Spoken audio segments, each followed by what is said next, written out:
Никој не ќе да учи веќе. Поради нашиот образовен систем. Внимание, зборуваат граѓаните.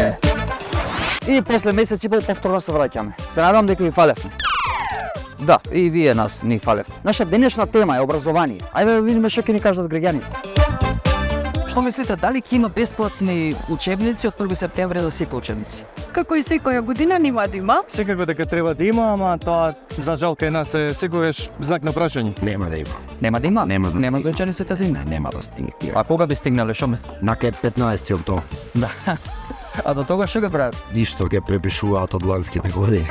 Дали ќе има бесплатен јавен превоз како што беше до сега? Што мислиш? Па би требало да има, сепак децата се деца, не може секој да си дозволи. Треба да има, воедно треба да има и бесплатни оброци. Не сум сигурна, имаше некоја изјава дека сакаат тоа да го укинат. Мислам дека треба да има, бидејќи не треба да се ставаат дополнителни трошкови на родителите.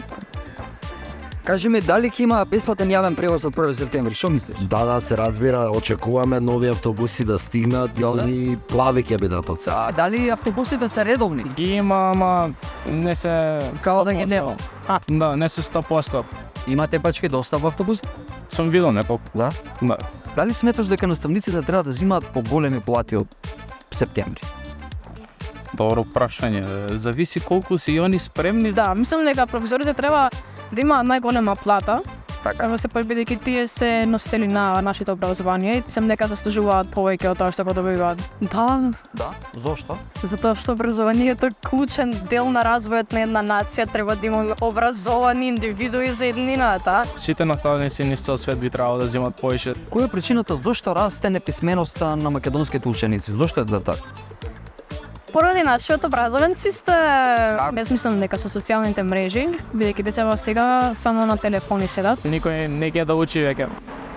Ја лично не ќе да учам, ама требаше. Па од многу рана возраст на малите деца им се дава телефон во рака и пред нив е све дигитализирано, немаат пристап до книги. Едноставно родителот го плеска телефонот во рака и седи и кит. Учат се и се што наеднаш и напротив ништо уствари не ги учат децата. И се помалку има организација на културни манифестации, логично е дека ќе расте неписменост. Многу се чека на за борба.